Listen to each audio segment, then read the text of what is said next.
এত কষ্ট এই নাম তারে সেসবে না খাইয়া ওই এত কষ্টের মাইয়া ওই ওই দেখুন গাইস আমাদের কি কষ্ট হয় এই প্রবাসে প্রবাস দেখেন কি কষ্ট করতেছে কবুতরের জালি মেলতে আছে মামু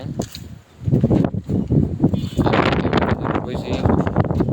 ক্যামেরা ধরে বুঝি যে যেমন অনেক রিক্সের কামাইতে বলে আরও আসবে না জীবনের মনে খতম টাটা গুড বাই দূরে মাই বলা সেও মরবে। তো this is the for guys আমার নতুন ফার্স্ট চ্যানেলটা সবাই লাইক কমেন্ট সাবস্ক্রাইব করে দেবেন এবং আমি বড়দের মতন যে কথা বলি তারা আমাকে মাফ করে দেবেন।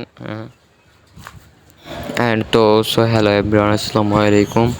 আমি আজকের মতন এক্ষুনি বিদায় নিতে আসি যে আমার সামনে নতুন একটা নাটক আইতেছে, তার একটু কাজ বাজ চলতে আছে।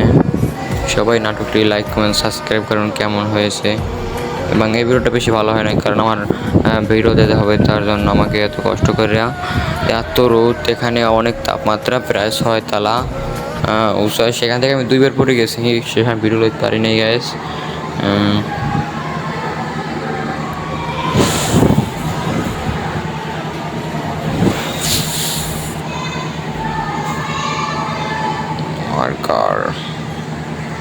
দেখেন চারপাশে নারিকেল গাছ, ওয়েদারটা সেই, কিন্তু এখানে অনেক তাপমাত্রা